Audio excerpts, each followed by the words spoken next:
లోక్సభ ఎన్నికల తర్వాత ఖచ్చితంగా ఈ గవర్నమెంట్ ఉండదు, అంటే రేవంత్ గవర్నమెంట్ ఉండదు, కాంగ్రెస్ గవర్నమెంట్ ఉండదు అని చెప్పి బీఆర్ఎస్ అంటూ ఉంటే బీజేపీ వాళ్ళు అంటూ ఉన్నారు సార్. లక్ష్మణ్ కామెంట్ చేశారు ఇది ఎన్నికల తర్వాత డబుల్ ఇంజన్ సర్కార్ వస్తుంది అని చెప్పేసి.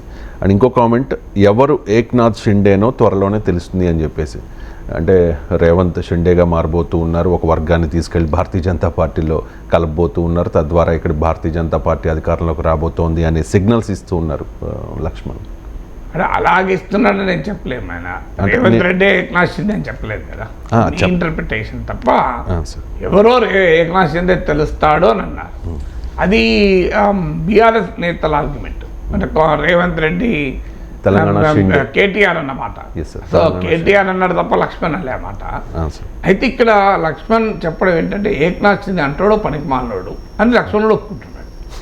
బీజేపీ ఏమంటున్నది, ఏక్నాథ్ షిండే అంటాడు ఒక దుర్మార్గుడు, పనికి మాలోడు, ఇట్లాంటి పనికి మాలోడు తెలంగాణ కాంగ్రెస్ రోడ్డు ఉద్భవిస్తాడు అని. కానీ ఈ పనికి మాలతో బీజేపీ మహారాష్ట్రలో పొత్తు పెట్టుకుని ముఖ్యమంత్రి. అంటే బీజేపీ లక్ష్మణ్ అంటున్నాడు ఏక్నాథ్ షిండే అవుతాడు అని ఎప్పుడంటారు, ఏమిరా నువ్వు రావణాసురునిలాగా బిహేవ్ చేస్తున్నావు అంటాడు. అవునా కదా? లేదు నువ్వు పలానాలోగా ఒక చెడ్డవాని పేరు చెప్పి, సో ఆ చెడ్డవానిలాగా బిహేవ్ చేస్తున్నావు ఎందుకు అంట, రాక్షసులాగా బిహేవ్ చేస్తావు ఎందుకు, దయ్యంలాగా బిహేవ్ చేస్తావు ఎందుకు అని తిరుగుతారు. అవునా కదా? అంటే నువ్వు ఏక్నాథ్ షిండే అవుతాడని అర్థం. ఏక్నాథ్ షిండే అన్నట్టు ఒకడు పనికిమాలలోడు కదా, ఈ పనికిమాలను సృష్టించిందే బీజేపీ కదా. సో విచిత్రంగా ఉంది. వేరే ప్రతిపక్షాలంటే నేను అర్థం చేసుకుంటా, వాళ్ళకి ఏక్నాథ్ షిండే వాళ్ళ దృష్టిలో పనికిమాలలోడు. కానీ ఎవరినైతే ముఖ్యమంత్రిగా చేసి బీజేపీ వారి నాయకత్వంలో పనిచేస్తుందో అలాంటి ఏక్నాథ్ షిండే ఫినామినన్ అనేది తెలంగాణలో జరుగుతుంది. అంటే తెలంగాణలో కూడా ఇలాంటి పనికిమాల పనులు చేస్తామని కదా. సో ఇది విచిత్రంగా ఉంది బీజేపీ నాయకులు లక్ష్మణ్ చెప్పడం. తర్వాత డబుల్ ఇంజన్ సర్కార్ వస్తుంది. రెండు రకాలుగా రావచ్చు డబుల్ ఇంజన్ సర్కార్. దేశంలో మళ్ళీ మోడీ వస్తాడో లేదో ఇంకా తేలదు, కానీ తెలంగాణలో ఆల్రెడీ కాంగ్రెస్ ఉంది. దేశంలో కూడా మోడీ పోయి కాంగ్రెస్ నాయకత్వం ఇండియా కూటమి సర్కార్ వచ్చింది అనుకోండి, అది డబుల్ ఇంజనే. సో డబుల్ ఇంజన్ ఎలా అవుతుంది అన్నది వేరే విషయం. కానీ అది లక్ష్మణ్ కోరుకొని డబుల్ ఇంజన్ కాకపోవచ్చు, రేవంత్ కోరుకొని డబుల్ ఇంజన్ రావచ్చు కదా. డబుల్ ఇంజన్ సర్కార్ అంటే కేంద్రంలో రాష్ట్రంలో ఒకే పార్టీ అధికారంలోకి రావడం. అసలు డబుల్ ఇంజన్ సర్కార్ అన్న కాన్సెప్టే అన్కాన్స్టిట్యూషనల్. రాజ్యాంగం ఎక్కడా డబుల్ ఇంజన్ సర్కార్ల గురించి చెప్పలేదు. రాజ్యాంగ నిర్మాతలు కాన్షియస్గానే డబుల్ ఇంజన్ కాదు, డిఫరెంట్ ఇంజన్ సర్కార్ ఉండటానికి ఏర్పాటు చేశారు. కేంద్ర జాబితా, రాష్ట్రాల జాబితా, రాష్ట్రాలకు అధికారాలు ఇలా ఇవ్వడం ద్వారా డబుల్ ఇంజన్ పాలిటిక్స్ కాదు, డిఫరెంట్ ఇంజన్ సర్కార్లు ఉండాలి, పవర్ డిస్ట్రిబ్యూట్ కావాలి, ఒకచోట కేంద్రీకృతం కావద్దు అన్నది భారత రాజ్యాంగ రచయితల ఆదర్శం.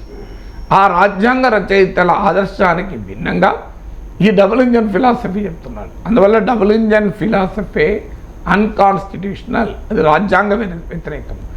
ఇక డబుల్ ఇంజన్ సర్కార్ వస్తుంది అని చెప్పడం ద్వారా బీజేపీ కాంగ్రెస్లో మేము ఇబ్బందులు పెడతామని. ఇప్పటివరకు ఆ పని దేశమంతా బీజేపీ చేసింది. మధ్యప్రదేశ్లో చేసింది, కర్ణాటకలో చేసింది, నినగామును హిమాచల్ ప్రదేశ్లో చేసింది, అంతకుముందు అరుణాచల్ ప్రదేశ్లో చేసింది, మహారాష్ట్రలో చేసింది. ఇక్కడ చేయదు అని నేనేం చెప్పలేను. ఎందుకంటే ఇన్ని రాష్ట్రాల్లో పనిచేసిన పని ఇక్కడ ఎందుకు చేయరు, ఇక్కడ కూడా చేస్తారు. కానీ అక్కడ అంతా కూడా బీజేపీ బలమైన పార్టీ. సో మీకు మహారాష్ట్రలో చూడండి బీజేపీ బలమైన పార్టీ, కర్ణాటకలో చూడండి బీజేపీ సింగిల్ లార్జెస్ట్ పార్టీ, మధ్యప్రదేశ్లో చూడండి బీజేపీకి కాంగ్రెస్తో దాదాపు ఈక్వల్ సీట్లు ఉన్నాయి. సో ఇక్కడ ఆపరేషన్ లోటస్ జరిపిన ఇతర అన్ని రాష్ట్రాల్లో కూడా BJP either single largest party or కాంగ్రెస్తో సరి సమానమైన సీట్లున్న పార్టీ. తెలంగాణలో అది లేదు, మనకు అర్థం కావాల్సిన అంశం. రాజస్థాన్లో ప్రయత్నం చేసి విఫలమయ్యారు కూడా. కాంగ్రెస్ పార్టీ నిలబడి సచిన్ పైలట్ తిరుగుబాటు తట్టుకొని బీజేపీ ఆపరేషన్లో రాజస్థాన్లో పనిచేయలేదు. సో తెలంగాణలో కూడా బీజేపీకి ఉన్న 8 సీట్లు. మీరు ఇతర చోట్ల జరిపిన దానికి ఇక్కడికి ఒక తేడా ఉంది. సో ఇక్కడ ఏక్నాథ్ షిందేలు కాదు, ఇక్కడ ఏక్నాథ్ షిందేలు ఒక్కడే సరిపోదు, ఇంకా చాలామంది కావాలి. ఎందుకంటే కాంగ్రెస్ నుంచి ఒక 40 మంది అన్న రావాలి కదా. 60 మంది ఎమ్మెల్యేల మద్దతు ఉంటేనే బీజేపీ సర్కార్ వస్తుంది. 8 మంది బీజేపీ వాళ్ళు ఉన్నారు. బీఆర్ఎస్ నుంచి ఒక 15 మంది 20 మంది తీసుకున్నారు అనుకోండి, అప్పుడు కూడా ఎంత రావాలి, ఇంకా 30 మంది రావాలి. అంటే 30 మంది కాంగ్రెస్ ఎమ్మెల్యేలను తీసుకొని 25 మంది బీఆర్ఎస్ ఎమ్మెల్యేలు తీసుకొని 22 మందిని తాము 8 మంది ఎమ్మెల్యేలతో ప్రభుత్వం ఏర్పాటు చేస్తారు. ఇది బీజేపీ చెప్పేది. అందువల్ల మీరు ఇప్పుడు తెలంగాణ ప్రజలు అర్థం చేసుకోవాలి, పార్లమెంట్ ఎన్నికలు ఎవరికి ఓటేయాలి. 8 సీట్లు వచ్చినటువంటి పార్టీ 64 సీట్లున్న పార్టీని చీల్చి 30 మందిని తీసుకొని 39 సీట్లున్న బీఆర్ఎస్ను చీల్చి అందులోకి వెళ్ళి 25 మంది తీసుకొని 8 మంది సభ్యులున్న పార్టీ అధికారం చలాయిస్తుందట. ఇది ప్రజాస్వామ్యానికి శ్రేయస్కరమా? ఇలా చేయదు, అదేదో లక్ష్మణ్ మారవరుసకు అన్నాడు అని అనలేము. మహారాష్ట్రలో చేశారు కదా. మహారాష్ట్రలో ఎన్సీపీ నుంచి అజిత్ పవార్ లాగారు, శివసేన నుంచి ఏక్నాథ్ షిండే లాగారు.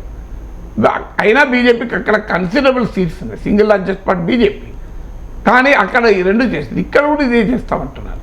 అందువల్ల 8 మంది సభ్యులను గెలుచుకున్న పార్టీ 64 మంది సభ్యులున్న 39 మంది సభ్యులున్న పార్టీలను చీల్చి అధికారంలోకి వస్తానంటున్నారు. ఇలాంటి అనైతిక రాజకీయాల్ని పార్లమెంట్ ఎన్నికల సమయంలో అంగీకరించుదామా? ఇది ప్రజలు నిర్ణయించుకోవాలి. ఇంతటి అప్రజాస్వామికమైన ఆపరేషన్ చేస్తామని బహిరంగంగా, అంటే 2023లో ప్రజలు ఇచ్చిన తీర్పుకు భిన్నంగా ప్రజలు 8 మంది సభ్యులున్న పార్టీకి అధికారాన్ని ఇవ్వలే. 119 మంది సభ్యులు ఎమ్మెల్యేలు తెలంగాణలో ఉంటే 14% ఓట్లు మాత్రమే వచ్చి 8 మంది సీట్లున్న పార్టీ మేము అధికారానికి వస్తామంటున్నారు. అంటే ప్రజా తీర్పును మేము గౌరవించమని ఇంత బహిరంగంగా చెప్తున్నారు కదా. 39% వచ్చిన పార్టీ పక్కబెట్టు, 37% వచ్చిన పార్టీ పక్కబెట్టు, అంటే 76% వచ్చిన కాంగ్రెస్ను బీఆర్ఎస్ను చీల్చి 14% ఓట్లు వచ్చిన పార్టీ మేము అధికారాన్ని చెలాయిస్తా అంటే ఇక ప్రజలు ఎందుకు, ప్రజల తీర్పులు ఎందుకు, ప్రజాస్వామ్యం ఎందుకు, ఎన్నికలు ఎందుకు? ఇది ప్రజలు ఆలోచించాలి. ఇది ఇలాంటి రాజకీయాలు మనం ఆహ్వానించుదామా? దేశంలో తెలంగాణ గడ్డపైన ఆహ్వానించుదామా? ఇక్కడ తెలంగాణ ప్రజలకు తిరుగుబాటు మనస్తత్వం, ఇదొర ఏందిరో, ఈ దొర పీకుడు ఏందిరో అని తిరగబడ్డ జనం తెలంగాణ. బల్చన్ దొర నీ కాల్మక్తా అన్న రైతాంగం తుపాకీ పట్టుకొని గోల్కొండ కిలా కింద నీ గోరి కడతాం కొడుకో అని తిరగబడ్డ తెలంగాణ తత్వం అది. తెలంగాణ తత్వంలోని తిరుగుబాటు తత్వం ఉంది. తెలంగాణ నరాన తెలంగాణ బిడ్డల్లో పోరాట తత్వం ఉంది.